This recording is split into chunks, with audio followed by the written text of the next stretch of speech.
Isn't this age of technology a fascinating thing? I'll tell you a little story.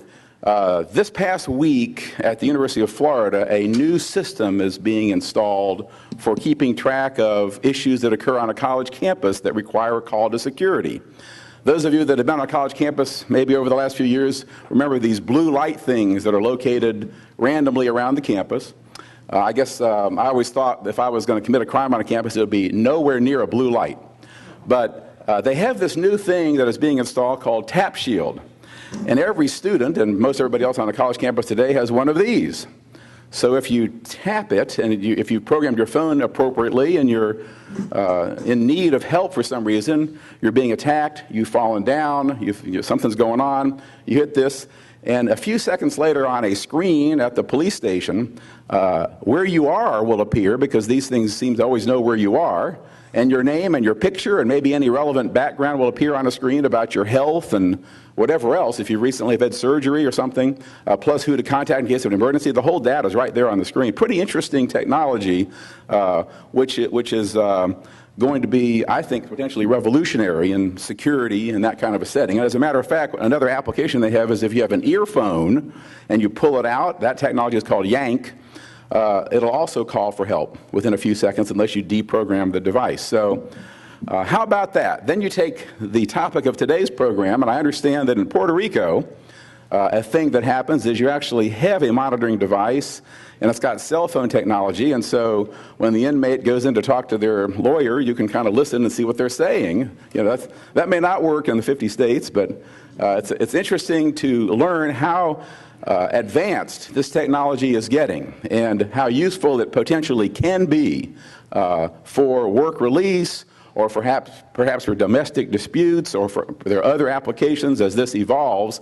And there'll be a very interesting topic here today to hear these three experts talk about. I'll share something else with you about these folks up here. Not only are they experts in electronic monitoring, but they're pretty much doing business all over the country. And they're in a position to observe Florida versus the other states, and frankly, they're doing business all over the world. They're even in a position to compare how what we're doing here compares with other countries around the world when it comes to this technology or the whole topic of smart justice generally as they find out about what those issues are. So let me start. Although the little resume is in your booklet that you were given as you checked in, I'm going to ask each of them to tell a little bit about their background and their company. It's a pretty diverse group of folks up here. So we'll start over here with Bob Mermock. Bob? Thanks. Good afternoon. First, I'd like to thank Fred, Barney Bishop, Michelle, and the team for arranging this and giving us this opportunity to be here. Certainly appreciate the audience's interest in electronic monitoring to be a part of this workshop where we can share the stage and share this panel in a unique opportunity with my colleagues and counterparts throughout the industry. So we appreciate everyone's time and attention. As Fred mentioned, my name is Bob Mernock. I'm the Eastern Regional Manager for BI Incorporated. We're a division of the GEO Group, which is a Florida-based company out of Boca Raton, providing community-based corrections and detention services. As a division of the GEO Group, BI Incorporated was founded in 1978 as the first developer of electronic monitoring services using radio frequency technology. We've been in operation since that period of time, and as the technology has evolved and systems have evolved, we've done our best to evolve with it. Myself, by way of background, I've been in this role as an Eastern Regional Manager for 8 years now on the private side of things. Prior to that, I worked 10 years in probation and parole in Pennsylvania as the Assistant Director for a county office north of Pittsburgh. We ran an electronic monitoring program there, as well as a DUI school and DUI counterattack programs, treatment programs, as well as a regular probation and parole setting. So I've been a part of the industry from very beginning when things were just getting started to the amazing technology that it is today, as Fred kind of alluded to in his opening remarks, how much things have come. And I think you'll hear that from all of us today as the systems have evolved and technology has evolved, and how these products work, and most importantly, how they don't work. I think the limitations are just as important as the benefits. BI, prides itself in being a public safety and corrections company. We monitor roughly 70,000 offenders any given day on some sort of technology. We are in federal, state, and local jurisdictions across the country. Proud to have over 95% of the federal probation and pretrial agencies. We monitor roughly 1,300 offenders here in the state of Florida, working in some county offices as well as the federal probation offices that I mentioned. And we're very pleased and honored to have that support. Some of you we've been in contact with in the past and hope to continue dialogues in the future. We also offer reentry services and field services, which are full-service staffed electronic monitoring programs that actually handle installation, deinstallation, case management of equipment scheduling and services. We also offer at BI a complete continuum of EM products from basic traditional house arrest all the way up to GPS programming. So by way of introduction, that's where I come from, and a little bit about BI Incorporated. Bob, thank you very much. And now I'll ask Dave Sheppengrell to talk about OmniLink. Good afternoon. My name is Dave Sheppengrell. I am the Electronic Monitoring Program Manager for OmniLink Systems. I recently retired from the Charlotte-Mecklenburg Police Department. I had 30 years of law enforcement experience. And kind of how I got into this was a little unusual. I was supervising our violent criminal apprehension team for many years, and one of the good friends of mine who worked for me at the time, on April 5th, 2006, he was shot while we were trying to apprehend a criminal who shouldn't have even been out on the streets. He really shouldn't have been, and we should have really known where he was. And we had searched for him, and while knocking on the door, he was shot in the head. From that time, we started looking at how we could develop programs to keep better tabs on where our violent criminals were. And that's how we started a electronic monitoring program with the Charlotte-Mecklenburg Police Department. We were one of the first police departments to really use this in this way. Since then, I've had many opportunities to go around the country, learn from other agencies, help other departments start programs, and I've really been blessed with this industry. There's a lot of really good people that work in this industry. In 2009, I had the opportunity to join the Department of the NIJ's Department of Corrections. They were starting a project to start developing standards for the electronic monitoring industry. That's something that had never been done before. And through that opportunity, I got to meet experts around the country that were practitioners using this technology as well as other experts. So through that, I've had opportunities to see other cases where things have gone wrong. And today, some of the things we're going to talk about is why they go wrong. Is it the technology, or is it protocols, procedures? Is it the way it's being used? Is it being used in the wrong way? So I'm looking forward to that. A little bit about OmniLink. OmniLink is a smaller company. They're located in Atlanta, Georgia. They are a technology company. 60% of the employees work as engineers and programmers. So we're always trying to develop new technologies that make these devices work better. But all we do is tracking. We don't provide any alcohol monitoring. We don't provide some of the other services that some of the other agencies do that, as far as providing check-in services. All OmniLink does is provide actual tracking. They do track things other than people, though. We do track assets. We do track money bags, jewelry, high-end assets. We provide a lot of vehicle tracking, covert tracking for vehicles, and as well as for tractor trailers and other types of vehicles that need to be tracked. I'm looking forward to this discussion. Hopefully you have a lot of questions that we can share our knowledge with you about, and hopefully when you leave here today, you'll have a better understanding of how the electronic monitoring industry works. And finally, we have an alumnus of the BCS National Championship team, the Florida State Seminoles, Rachel Semigo, with 3M. They don't just make yellow stickies. I like that introduction. Thank you very much. I'm Rachel Semigo with 3M Electronic Monitoring. And as Bob said, I want to thank you very much for having us and allowing us to participate in this forum. Electronic monitoring is a very exciting topic, well, at least to us. And we'd like to share it with all of you. The way that 3M started into electronic monitoring, they actually bought the company I worked for called ProTech Monitoring.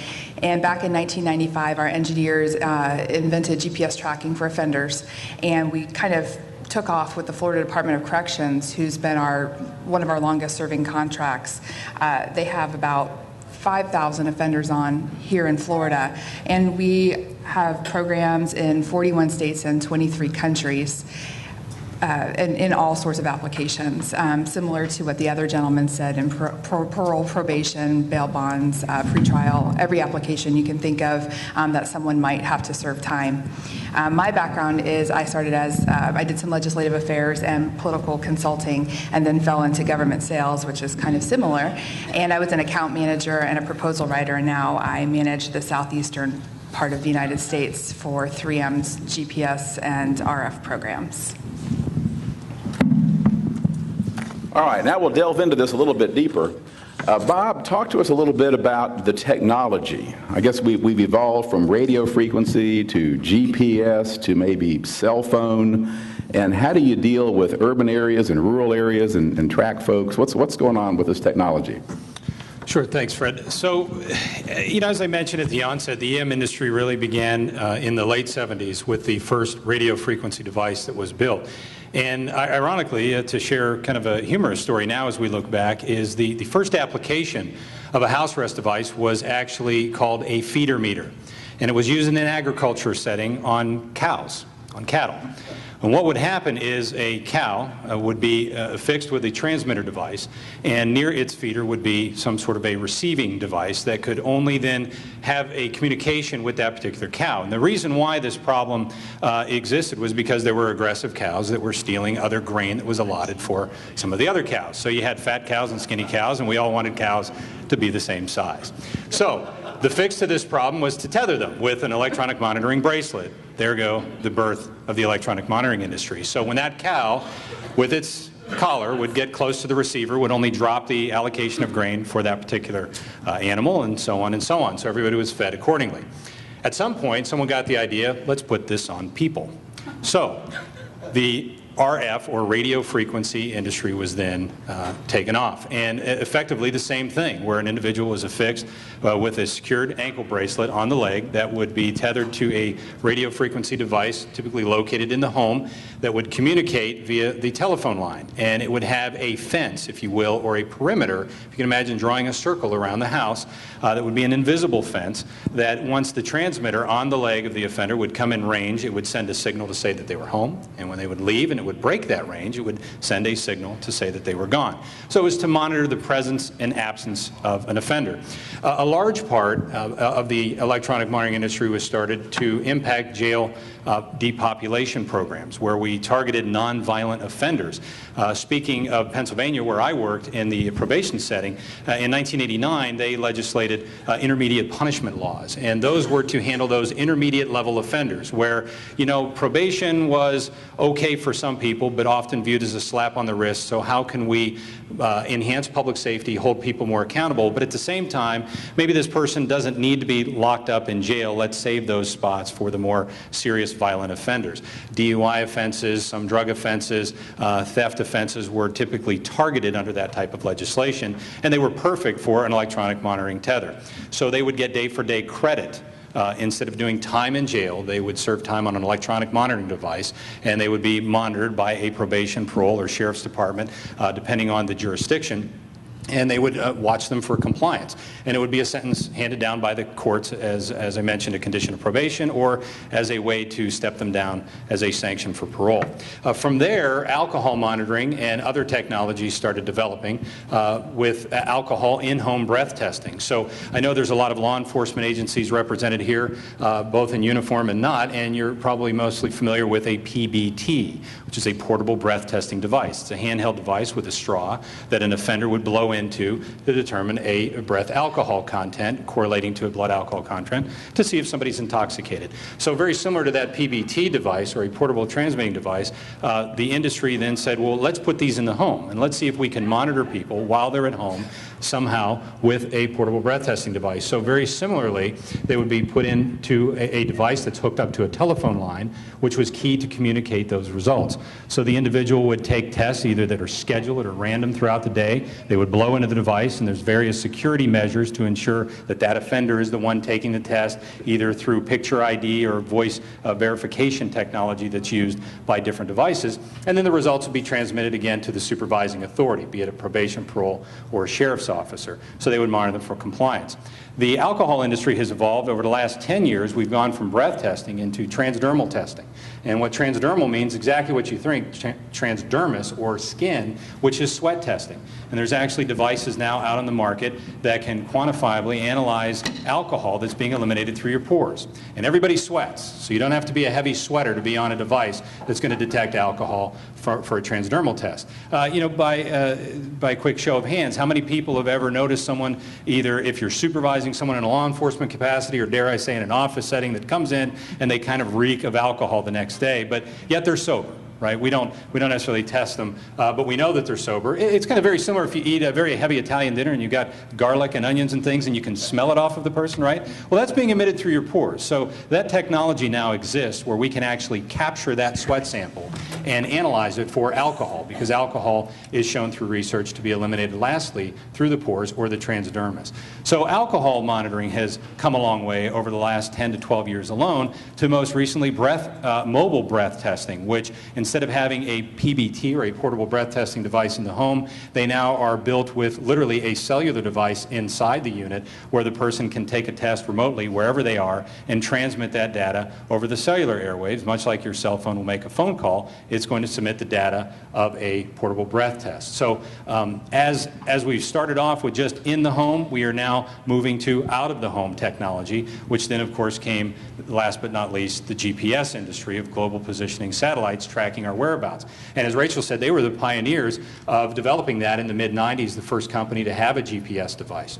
GPS devices have seen their share of progress over the last decade as well. They started off as a two-piece device where the individual would have an ankle bracelet tethered or secured to the leg, and it was tethered to a portable box. So if you can imagine when I described the house arrest feature, where there's a device in the home connected to the phone line that kind of creates that fence, let's take that show on the road. Quite simply, instead of using the home phone, these devices would actually have a cellular component built into it for active tracking that the individual would carry around. And if you think back to the early days, how many people had a bag phone? Do you remember the bag phones? Right? It was a big brick that you carried around. It looked like it was your lunchbox or a Navy SEALCOM type of device that you would pick up and call from. That's what the early GPS devices actually looked like. So while it was practical from a standpoint that we were able to have more enhanced tracking capabilities, it really got to be very cumbersome and impractical from, a physical structure type of standpoint. Now that's a lot to have somebody carrying around, always charging these devices, having to dock them in different places. So again, as technology continued to evolve, you think of where we are from our bag phones to our BlackBerries and iPhones that we can't live without today. GPS has done the same thing, now being affixed in one-piece devices that you'll see represented by my colleagues here. We have the technology now, instead of being in two pieces, it's all in one. So you have an ankle bracelet that's secured on the leg, and it has literally a cell phone built inside of it that would communicate any GPS tracking data that the device would acquire and keep and store in its memory. That information is then transmitted to monitoring centers. And as the industry has evolved, our monitoring centers have evolved as well. All running on 24 hours, 7 days a week, 365 operations, because we know that an alert is just as important to respond to at 2 in the afternoon as it is at 2 in the morning. So round-the-clock monitoring centers are typically standard within our industry now, staffed with industry experts that can not only troubleshoot the equipment, but help you with alert notifications and explanations as to what's going on. The software and reporting systems have come a long way. We think of our desktop computers to our now laptop computers. Those have evolved certainly, much like the software and monitoring and reporting capabilities of our devices have now become web-based, where you can dial into any one of our softwares as long as you've got internet access. So it doesn't have to be affixed to a server or a particular system on site.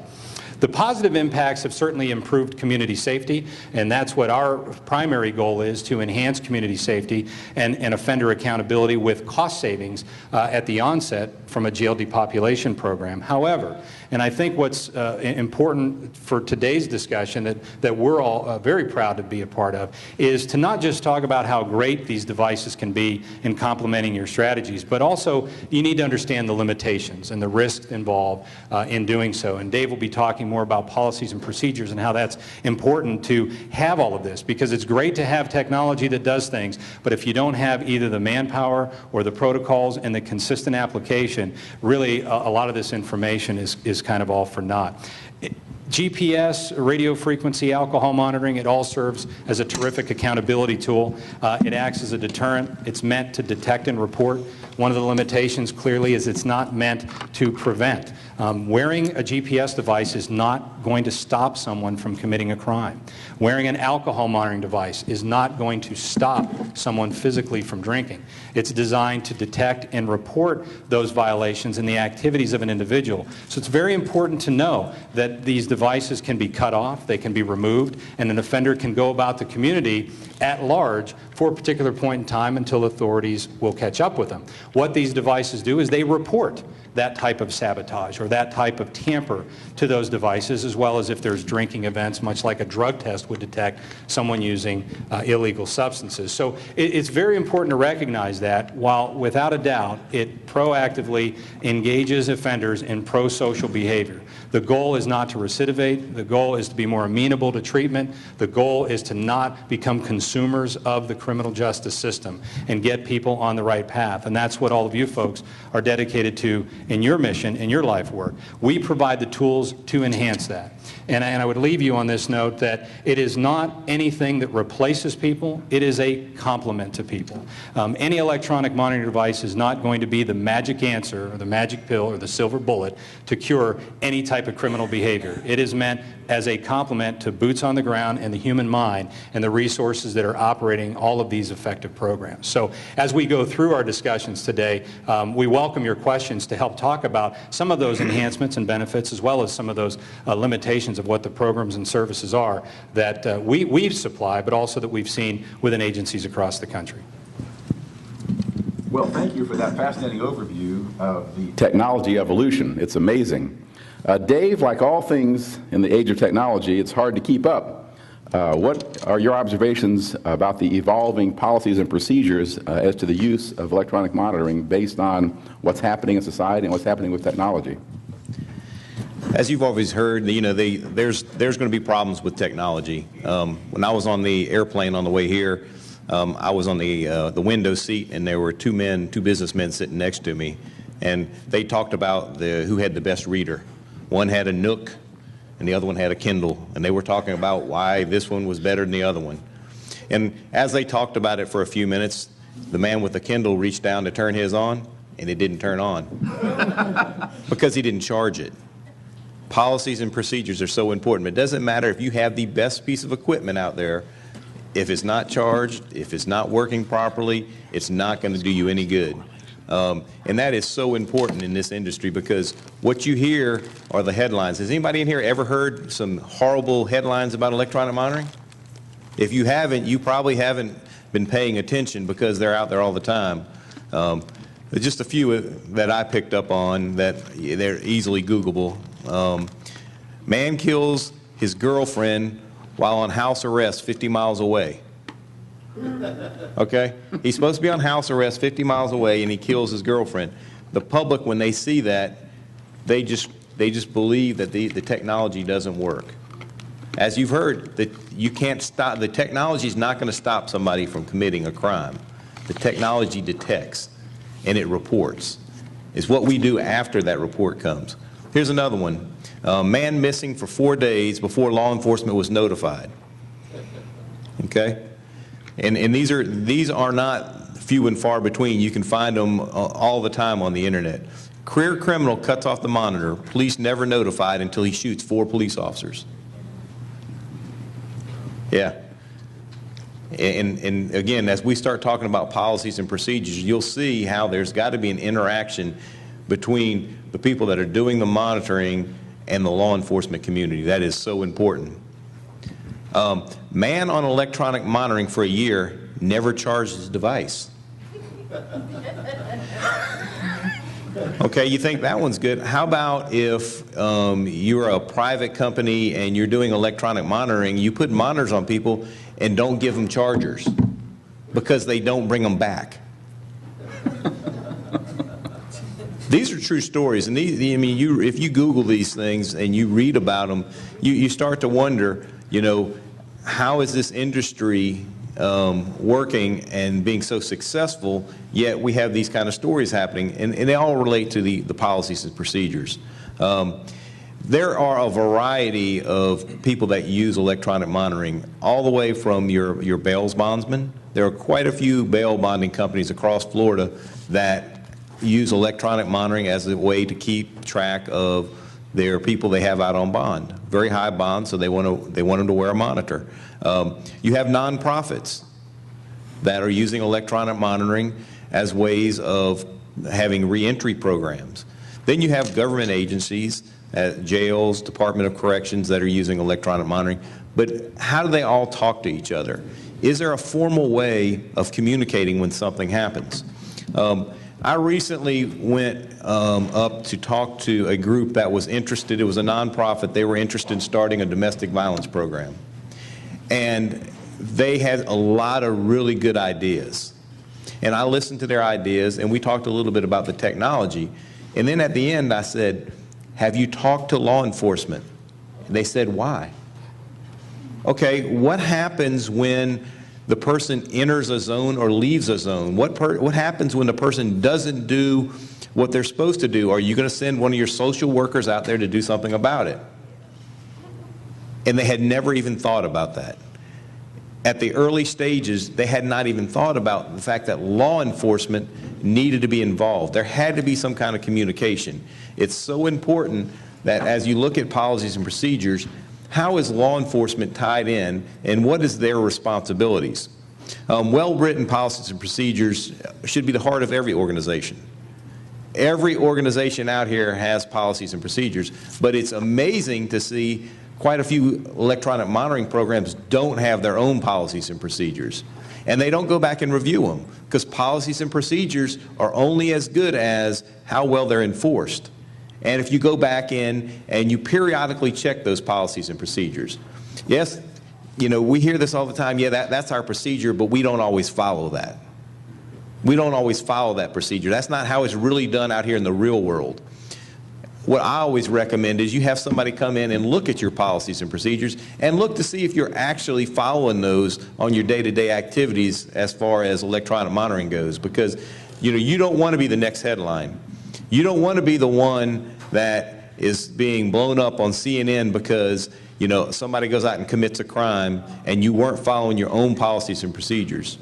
If you're in the law enforcement community, you don't want to be sitting on the stand when the defense attorney produces a copy of your policies and procedures, or in part of a lawsuit, and they said you weren't even following your own policies and procedures. So that is so important. Offender tracking technology programs, policies and procedures should outline the relationship between any agency's vision and the day-to-day operations. How do we work on a day-to-day operation? Are these policies and procedures supporting that vision? Well-written policies and procedures should bring structure to a program. The officer on the street, to the supervisor, to the head of that division, everybody should understand what their responsibilities are as far as these policies and procedures go. Sound policies and procedures also help the agency to meet their goals by avoiding some of these high-profile media cases. Nobody wants to be the next media case. And you don't want that. And the reason that some agencies haven't had the high-profile cases is because they do have good policies and procedures, and it helps to defend their image. Providing clear and concise, delineated responsibilities on what actions are going to be taken and who's going to take those actions and when those actions are supposed to happen, that is so important, especially when you come to cases like domestic violence. You need to have solid procedures, clearly defined roles and responsibilities. Is it the officer on the street's responsibility to notify another agency? That happens all the time, where you have one agency that's supervising somebody and they actually live in an adjacent jurisdiction. or they go to an adjacent jurisdiction and commit a crime, and there's no communication between those. So if you have and everybody has that now, where the offenders are going between jurisdictions, how do you work with your adjacent jurisdictions to communicate when something's going wrong? That is so important to have that written down. Policies and procedures, if followed, can they prevent somebody from cutting a monitor off? No. Policies and procedures, can they prevent somebody from committing a crime? No. But what they can do is they can help us when something like that happens, that we're able to defend why we were doing what we were doing. And that's the part that we have a hard time doing in the media.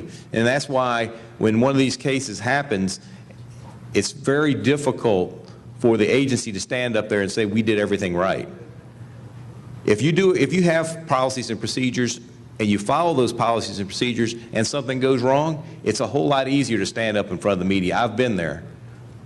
I've been there when a person was killed by a person wearing a monitor. And we were able to defend our position because we were following those policies and procedures. As we said, that's not going to prevent somebody from committing a crime. So we look forward to talking a little bit more, because I'm sure there's some questions about policies and procedures that we'll be able to address later. And this is a very important topic, I think. Excellent. Oh, Dave, thank you. All right, Rachel, this technology has given rise to a whole new opportunity called crime scene correlation. Can you bring us up to date on what's happening there? Sure. Actually, I'll talk about crime scene correlation and then maybe mention some additional features and technologies that complement electronic monitoring. I think most of the vendors in this area have some type of crime scene correlation or other features that have evolved since the beginning of electronic monitoring. So crime scene correlation basically combines GPS tracking with law enforcement crime data. And what I like about it is I think it really bridges the gap between corrections and law enforcement. So, a lot of correctional agencies use GPS devices, but law enforcement, if they don't have a GPS program, maybe doesn't see as much value as corrections does. And with crime scene correlation, they can send one of the vendors their crime reports, usually UCR crime data, and it'll upload into the vendor system, and then the vendor will send out hot reports to the agency. And traditionally, crime analysts or maybe property crime type analysts will use the data to be able to solve crimes. So basically, if there was a crime at 123 Rose Street in Orlando, Florida, that would go into the system, then the system would look for any offenders within, say, 1,000 feet of the crime and send a report out to the agency with all of the offenders, how fast they were going, what direction they were traveling, and then the agency could then click on a link and go and look and see if this is a potential suspect. It might not be, but it could be somebody that is a potential suspect. I know of a case recently in Houston. They found someone, actually he had broken into a police officer's home the day before, and while he was on a GPS device. And so then they were able to actually catch him while he was moving around the next day. So it's a beneficial tool, and I definitely think it helps garner support with other agencies for corrections. But some of the other technologies that have been added to electronic monitoring in the past several years are things like integrating with other vendors, maybe not the original manufacturer, but maybe integrating with, there's another technology called Shot Tracker that actually listens to see if there are any shots, mostly in urban areas. And I know some GPS vendors have integrated with them to then correlate any GPS offenders that were in the area of the shot that was tracked by Shot Tracker. Or pattern analysis. And I think many of the vendors have this feature as well, where there's some type of machine learning integrated into the software, and it's able to look for anomalies, things that look a little bit different than the offender's usual behavior. Because traditionally, we all do the same types of behavior. If you have a regular job, you drive to that regular job, probably the same route almost every day. Maybe you stopped at the grocery store on one day, but traditionally, you have a similar pattern. So a tool that many softwares have is looking for anomalies, and that could save the officer a little time, that yes, they should be reviewing every point, but this might say, hey, look a little bit longer at this point because this is an offender who was in a different behavior than they usually are. And for sex offenders, that's particularly important because studies generally show that for sex offenders, if they're about to commit a new crime, they usually will have a pattern of behavior in advance that might alert their supervising agency that something could occur. Though, you know, sex offenders on GPS have a significantly decreased recidivism rate. And then other things that the vendors have all done are create reports based on agency requests and protocols, things that judges want to see when you have a violation or some kind of a hearing, as well as address reports that'll show every address that an offender goes by on a configurable amount of time. So there are a lot of different features in all of the different vendor softwares that can help law enforcement, judges, corrections, and so it's a tool, just like Bob said, not the end-all be-all, and I think that everybody has to know that. And it definitely doesn't have all of the features that you see like on CSI. We all call it the CSI effect because people think that you could see the guy leave his bathroom and go to the kitchen, and then he gets back to his living room, and that's a little bit much. So recognizing the limitations is definitely important, but there are a lot of tools in the toolbox to help law enforcement and corrections manage their populations. Frank, can I add a couple other things about crime scene correlation? Because that's the reason that the Charlotte Police Department does electronic monitoring, is to prevent and detect crimes. It's a great crime deterrent, but that data, the crime scene correlation data she was talking about, that is the most underutilized piece of data that's available to law enforcement in this country. When you go around and you talk to major agencies that the Department of Corrections is doing electronic monitoring, and they have offenders living in their area, and you ask them, do you get the data? Do you use that data? The answer is usually no. It's a shame. Across this country, this is the most underutilized data. It's who commits crimes. Generally, it's people that have already committed crimes, and a lot of those people are wearing ankle monitors. That should be something that every law enforcement agency is using as a crime-fighting tool. And it's great because the technology has come a long ways. I know in Charlotte, we use BI's data. It's just not our data. There's other agencies that provide data to any law enforcement agency that wants to use it for crime scene correlation. So that has come a long ways as far as being able to use this to solve crimes. I'll tell you, in Charlotte, we have last year we solved over 100 felony crimes, including 2 murders, that were using GPS technology. I had a detective came up from South Carolina because we're on the border, and he sat there and played on his phone most of the class. And I asked him, I said, you know, do you not want to be here? He said, we'll never use this. You know, they're not going to come to my jurisdiction. About 2 weeks later, he called me. He said, I had a robbery, because we gave him access to our data. He said, we had a robbery where there were some shots fired. He said, I couldn't believe it. He said, I pulled it up. You had somebody in the driveway at the exact time it happened. He said, I've never thought in my life that I would ever use it. But he said, 2 weeks later, I'm already solving a crime using it. And he said, it's unbelievable. So it's the use of electronic monitoring data to help solve crimes is just at the tip of the iceberg once law enforcement agencies really start to understand the true value of it. All right, excellent. Bob, anything you want to add? Just reinforcing, you know, the importance of the policies, the procedures, as Dave said, you know, complimenting Rachel's overview of crime scene and all of the other types of innovative ways that the software and the data can be used.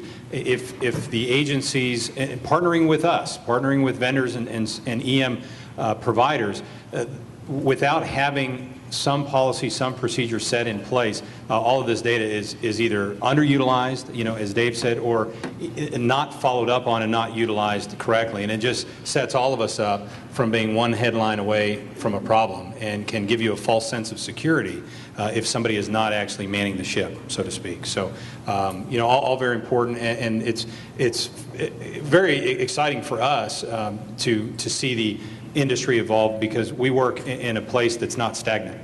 We don't just sit back and say, well, we've got this device and it's working pretty good. No, we always want to try to improve, to try to enhance. So as things evolve that you're using from consumable products, we try to make the same applications real for you here too, so that you can then get features and functionalities like crime scene correlation and other development efforts. All right. We've had a few questions submitted in advance, and then we'll go to audience open questions. Some of these, maybe, I don't know how much detail you want out there in the public. How far can an inmate deviate from a given path before the alarm is sounded? And then what should happen when the alarm sounds for that inmate? Bob? Sure, really sounds repetitive, but so what happens when an alarm or an alert or information comes in? Well, that is all upon the procedures that are set by the agency. Right out of the gates, is the agency providing 24-hour coverage? Do you have officers that are on call, be it a probation, parole, or law enforcement officer? Are they carrying a pager? Or do they have access to web-based services where they could look in and see what the alert information has generated and what this actually means? So it's some of the simple things that we overlook that are the basics that can get us into trouble. Whereas you have this information, now you have an obligation to act on it. So to the first part about how far can an offender or an inmate deviate, from a range before an alarm or an alert is generated, the answer really to many of these is it depends. It depends on the technology, and it depends on the parameters in which you're deploying that technology. For example, with radio frequency house arrest, the basic old-fashioned house arrest device where the person is being monitored for presence and absence of the home. Nothing more, nothing less. We're not tracking them after they leave. We just want to know when they enter and leave. As I mentioned at the onset, imagine an invisible fence going around the house. Those can be tailored to the residents, roughly as small as 35 to 50 feet, all the way up to about 150 feet, depending on the size of the dwelling. So it's not an exact science, but it is going to give you a range, and radio frequencies does travel. So it's not going to be right at 36 feet is the alarm or alert going to be generated, but it is a range. And through testing and training, we work with agencies to show how you can actually test the appropriate range of those devices. So if it's a radio frequency or house arrest device, you're going to typically have that, about 35 feet to 150 feet, going around the typical perimeter of a residence, monitoring when that person leaves and enters that home. With GPS tracking, it's a little different because now we have the eye in the sky. We have satellites, 24 military satellites orbiting the Earth at any given time. 12 of them are visible if the Earth is cut in half. And we want to make sure that those have a line of sight to our devices. So how long will it take for an alert to be generated depends largely on whether or not GPS can be acquired. Many of you probably use a Garmin device or some other portable GPS device, maybe in your car, to get you here to the hotel or get you somewhere on vacation. And how many of you have been frustrated when you turn them on and it takes forever because it says acquiring satellites, right? Yeah, all of us. And this is very similar. Now, our devices, we try to stay cutting edge with chipsets and processors that provide for or enhance faster acquisition of satellites. But nonetheless, that's a real limitation of the range in which an alarm could be generated. Are there proper GPS points to know that that offender is at that point at that time? How many satellites have been acquired? The more satellites, the more accurate the point. What's their rate of speed? So if we have a zone created around, let's say, a victim's residence in a domestic violence case or a sex offender case or any case that may involve a victim, if the individual travels through that zone, while we want to make sure we've got the right amount of area covered, is it sufficient to generate an alert? How long does it take to travel through 300 to 500 feet if you're in a car? Or if you're running, or if you're moving very fast. You can close that distance very quickly, get in and out, and potentially an alert take some time or not be generated at all because of the speed of travel. So all of those things really are dependent on what you're doing, the type of offender, and how you're deploying the technology. So we can give you a range, as a standard answer, but really there's a lot of things between A and Z that you could deploy. The important part is that you understand it, and you're educated on it, and you're well trained in what device and technology you're deploying. Interesting. Rachel, when it comes to these services for electronic monitoring, what services are being provided in Florida, and how much is it costing Florida? Well, do you mean specifically to Florida Department of Corrections or just all over? Generally, but corrections So may be a good generally, example. at the state level, the correctional officers are providing the services themselves. They're installing and retrieving the bracelets and using their vendors monitoring center. And then throughout the state, there are many other applications. There are a lot of smaller companies that do that put the devices on the offenders, do the monitoring for the smaller agencies. And oftentimes agencies go with the other vendor to do the work for them so that they can save money or have less time for officers, things like that. So throughout the state, they either do it themselves or use a provider to do the install, retrieval, and monitoring services for them. I would say a range in price is maybe $3 to up to $12. And I know that sounds like a very large range, but if you just use perhaps the least expensive tracking device on a passive system, which means that it doesn't alert real time, then that would be a lesser application. If you have a full service install and retrieval company doing all your monitoring for you, collecting the device, cleaning the device, many other factors go into running a full service program, that could be something, upwards of $12 to $15 per day, per offender. Dave, does your device depend on a battery or a cell phone? Does it work inside buildings? And most importantly, if you're an inmate and you want to take it off, how difficult is it? You want to take it off, just watch YouTube. That's what they think. We were talking earlier about, sometimes YouTube is great because it'll tell you how to do certain things, but sometimes it's misinformation because there's a lot of information on there about how to get a GPS device off without being detected. If we Google it, they're Googling it. They're sitting around their house all day long. They have nothing else to do. How do I get this thing off my ankle? And so they do. They try to find ways of getting them off. The easiest way to get them off? Just get a pair of scissors and cut it off. It's going to cause an alarm. We're going to know it's been cut off, but that's how you get it off your ankle. But they want to find ways that they can get it off without being detected. So they think YouTube is going to have the answer. Luckily, some of the scientists out there that put the stuff on YouTube weren't very smart. We had a case here recently where the person used some information off of YouTube. He got his device off. And when my officer showed up at his house, he wouldn't open the door for a few minutes, then he had it back on his ankle. But in between the time when the officer was responding, he decided to put it out there on Twitter. He put a picture out on Twitter with his ankle monitor off and a link to how he got it off so he could tell all his buddies how smart he was. Well, great. Next to that, he was able to put his arrest picture for taking the monitor off. But the bottom line is these devices can be removed by cutting them off. They're made to be that way. In fact, the NIJ standard requires that they can be cut off using a pair of medical shears because things happen during the day. These people that are wearing the monitors come from all walks of life. They work. They go to school. They're pregnant. If anybody in here, and I haven't been, but anybody that's been pregnant knows how your ankles swell. And if your ankle swells overnight and all of a sudden your ankle is swollen around that and the doctor has to cut it off, if you're going to get an MRI, they're not going to let that go in an MRI machine. They're going to cut it off. And in an emergency situation, you need to be able to get it off. So they're going to cut it off with a pair of medical shears. That's why the straps are made out of rubber instead of something that would be harder to cut off. The batteries, yes, these work off of batteries. And the batteries in these devices last different amounts of time. I can't give you an exact answer. Every one of them will last at least 24 hours.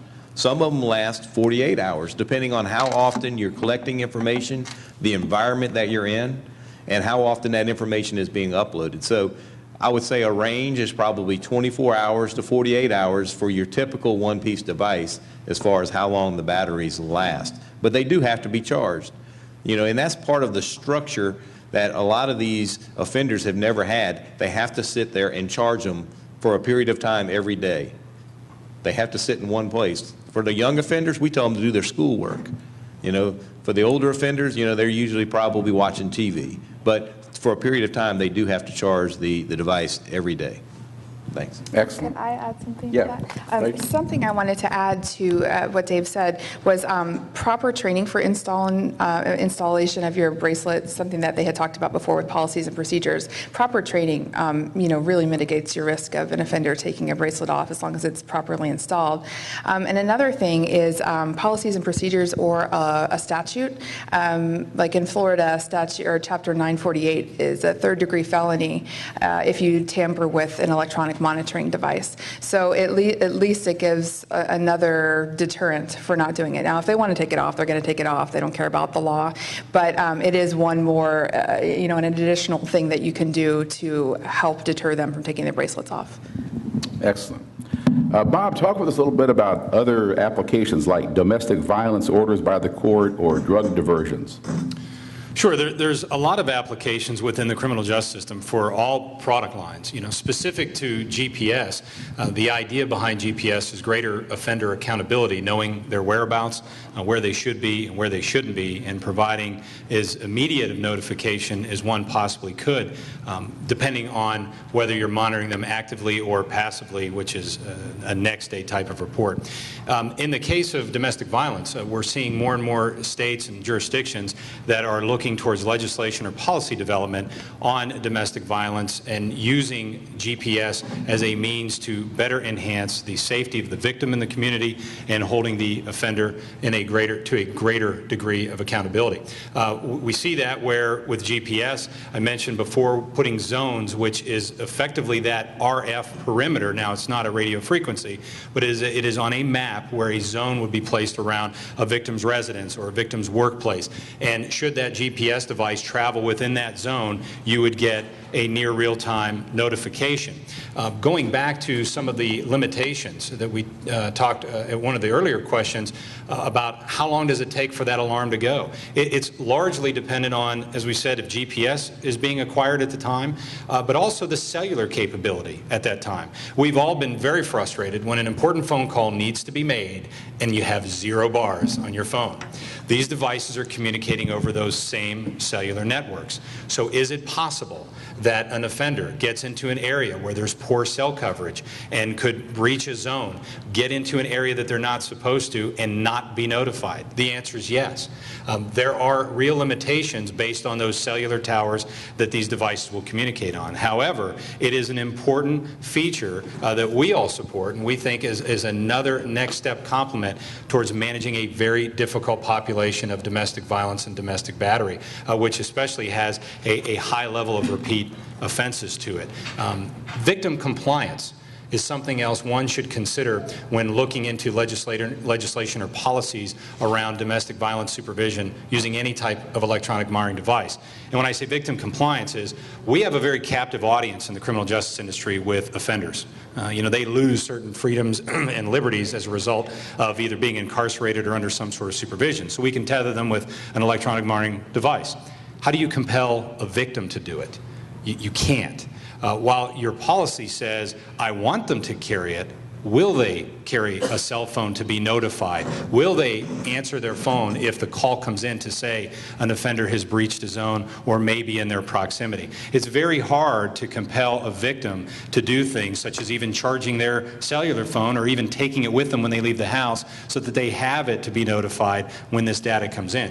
So much like Dave talked about how it's important for the law enforcement and supervising agency to have it, you also need to make sure that not only are your people covered, but if you're dealing with victims or other third-party or interested parties within that particular case, that they're a part of that process and we have the right sign-offs and things covered from a liability standpoint. And lastly, with drug courts, we're seeing GPS and house arrest and especially alcohol monitoring devices being increased in use in drug courts across the country that have DUI and DWI tracks for specific alcohol-related offenses, or those entering a drug court system for drug-related offense. Obviously, alcohol could be a default drug. So if we monitor them for abstinence with illegal substances, they often turn to self-medication through either alcohol or maybe prescription drugs, and alcohol monitoring devices and GPS devices are another tool to help maintain accountability. But most importantly, if you're controlling their whereabouts and hopefully controlling and monitoring their drinking, you're making them more open and amenable to the treatment efforts by some of you represented here, so that now when we're counseling somebody, we know we're counseling and working with a sober person that hopefully is going to engage in pro-social activities as a result of all of these things being put together. Dave, Rachel, anything to add to that?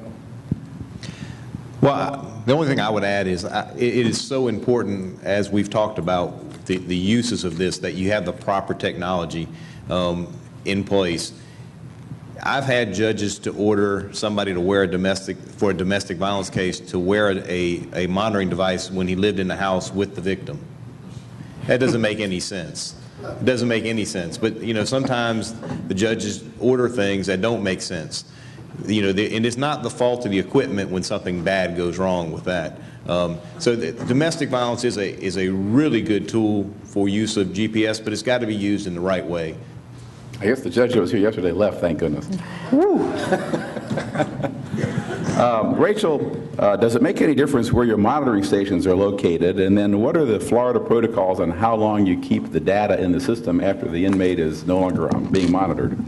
Probably it matters that that you have at least one redundant operation. So if there's a monitoring center in Tampa, there's not another one in Clearwater, because those are very close proximity. So you want them to be at least on different telephone knocks, meaning if a storm hit one knock, which is an operating system for the telephone system, it wouldn't hit another one. So you want them to be kind of weatherproof. You know, someplace, if you have your service in California, maybe you want another one in a different state that doesn't have earthquakes. In Florida, you want it in two different places that wouldn't be affected by a hurricane. So mostly by natural disaster type things, or even cellular. So just redundancy in your system is important.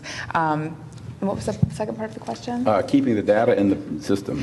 Keeping the data in the system. I think most of the vendors do the same as we do. We keep the data forever. We have the first tracking point from forever.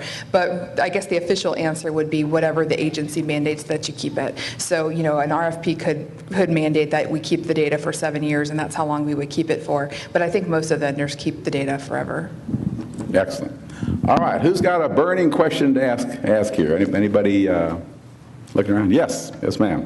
You all spoke to this briefly, but do you have any research that is available for the frequency of data loss? How frequently do you have a delay in data? So, if you were to bring something to Florida, could you say, well, we're going to implement this in Duval County? How frequently do you have a delay in data transmission in Duval County? Can you repeat the question?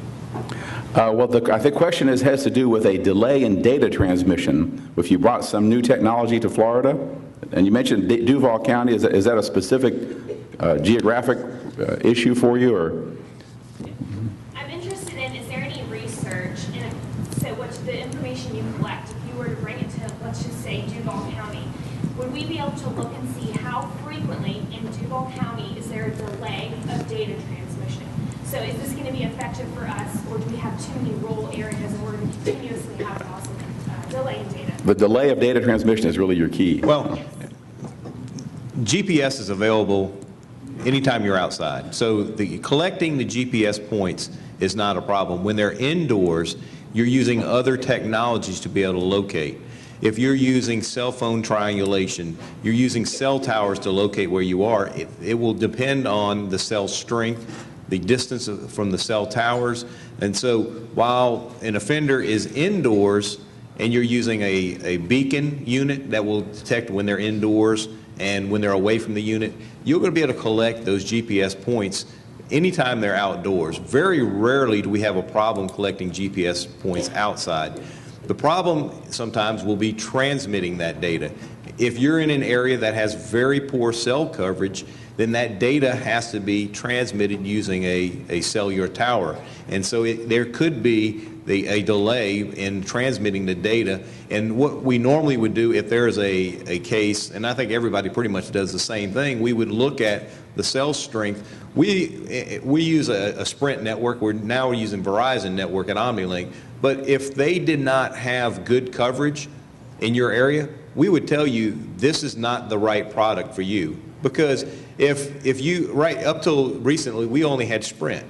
If Sprint was very poor in your county, we would be doing you a disservice and the whole industry a disservice by selling you something that wouldn't work in your county. So looking at the cell coverage for your particular area, the cell carriers, that's what is going to determine how quickly that data can be uploaded. Collecting the data from GPS points is not usually the issue. Was that responsive? Okay. Other questions? Yes, Jim? I just wanted to expand. You talked about other types of uses, and I wanted to ask just any or all of you whether there's any experience in other states for using this in civil applications, like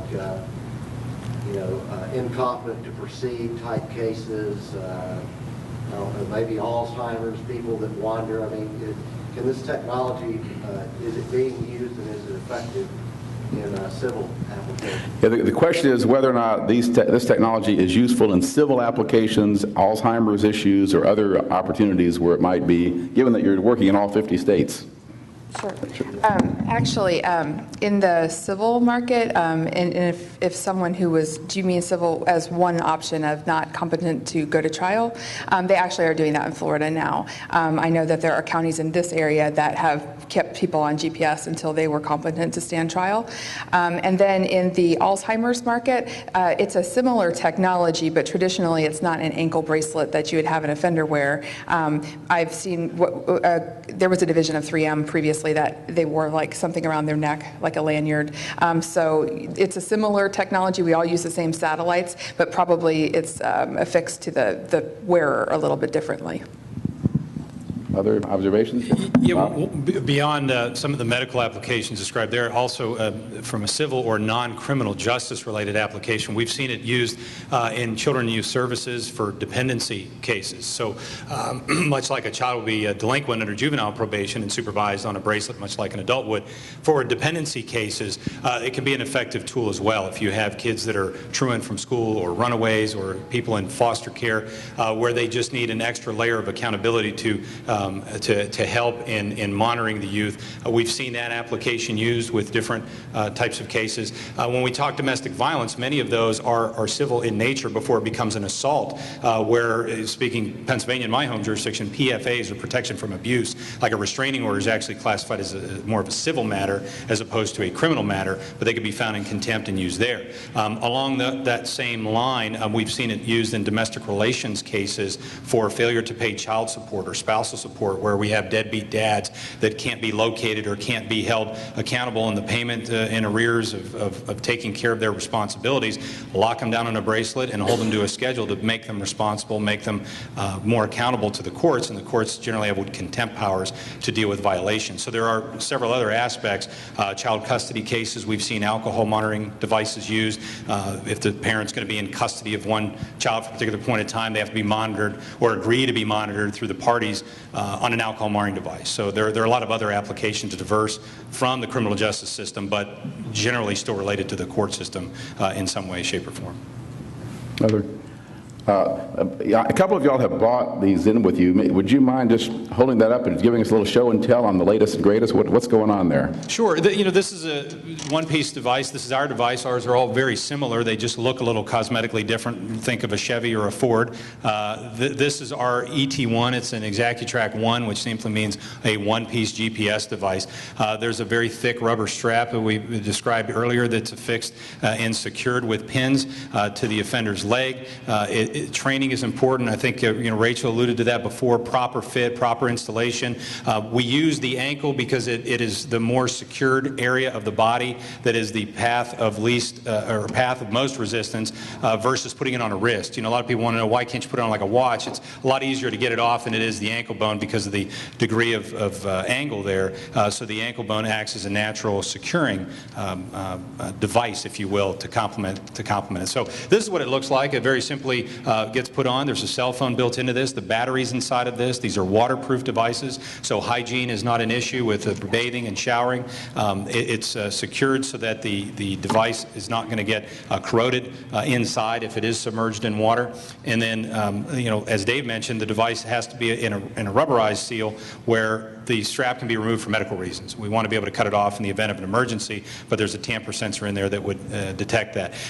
From a position of plugging it in, simply you would just open this up, plug the charger into the device itself, right into the wall. It has a removable port. Should they forget to leave it on, they walk away, it'll pop off, so it's not going to pull or cause any unnecessary tension. And the charger can go with them. So, ideally they're charging it at home, depending on what your procedures are to have the offender do it, but they could literally take a charger with them to plug it into any outlet to charge this device to ensure the battery's fully charged and running. Rachel? Good. Go ahead. This is our one-piece device, similar to what Bob said. They all use, similar technologies with a GPS antenna, cellular SIM card.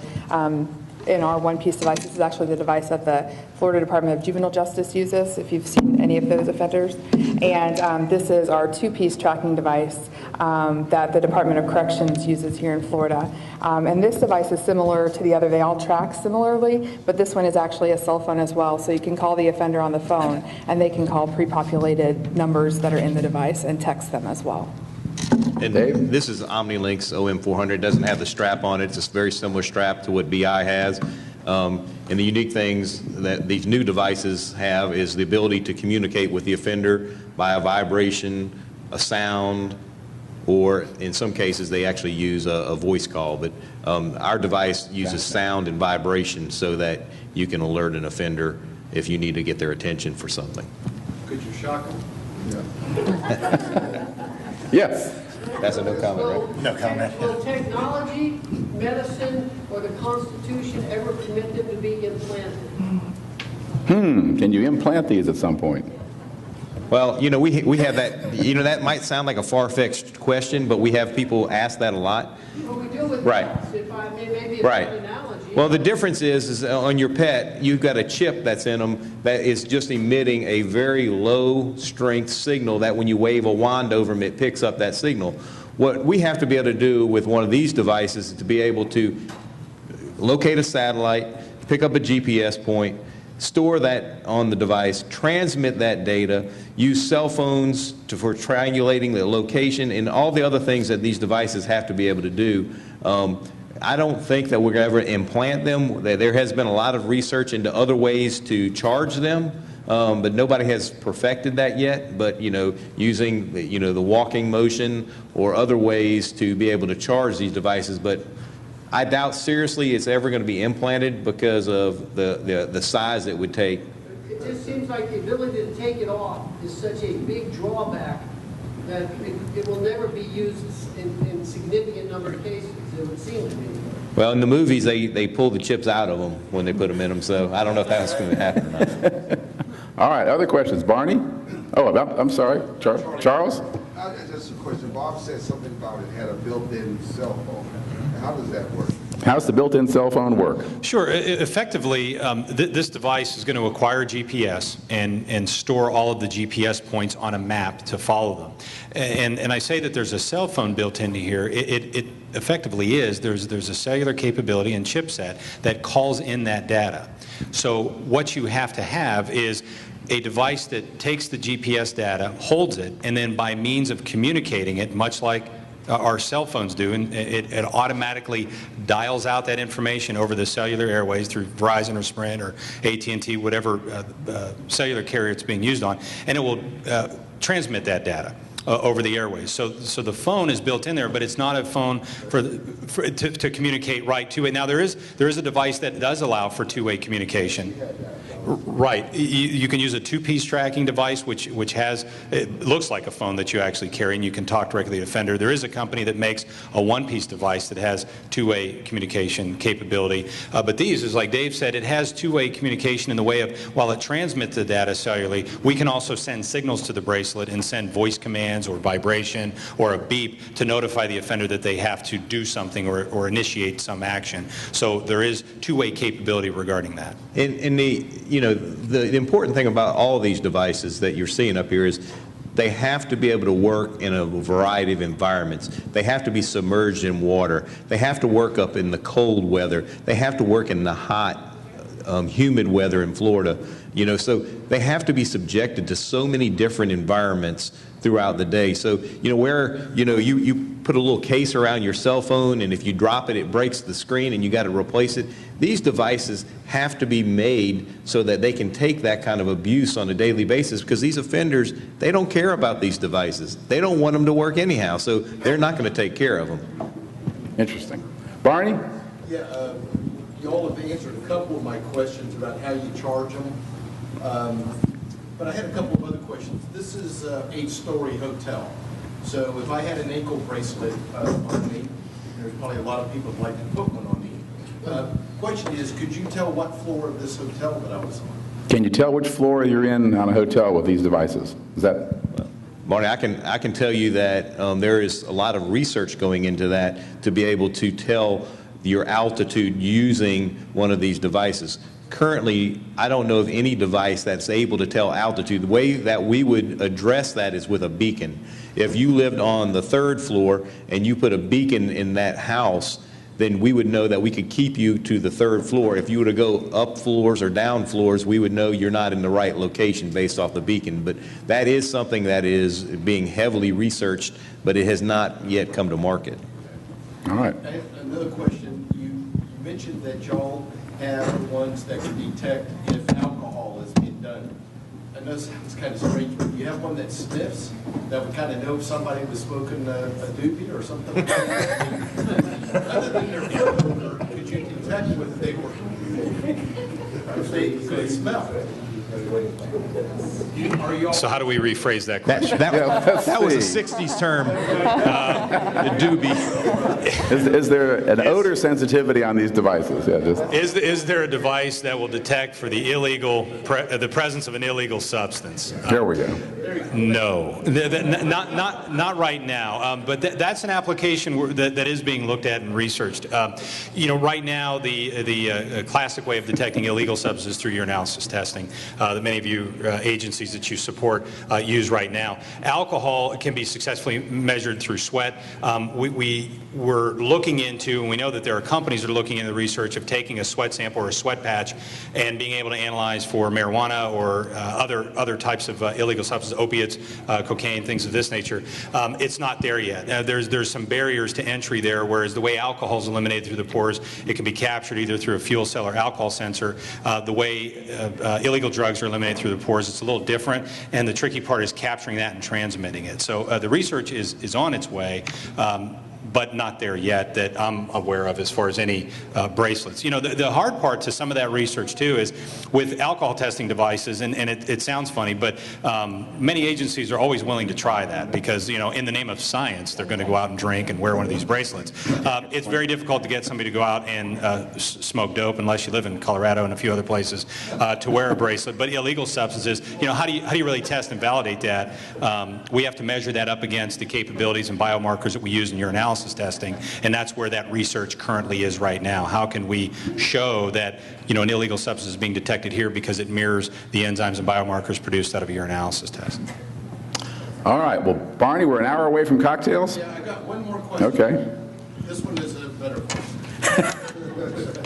Have y'all found over the last few years that judges are more willing to entertain using electronic monitoring?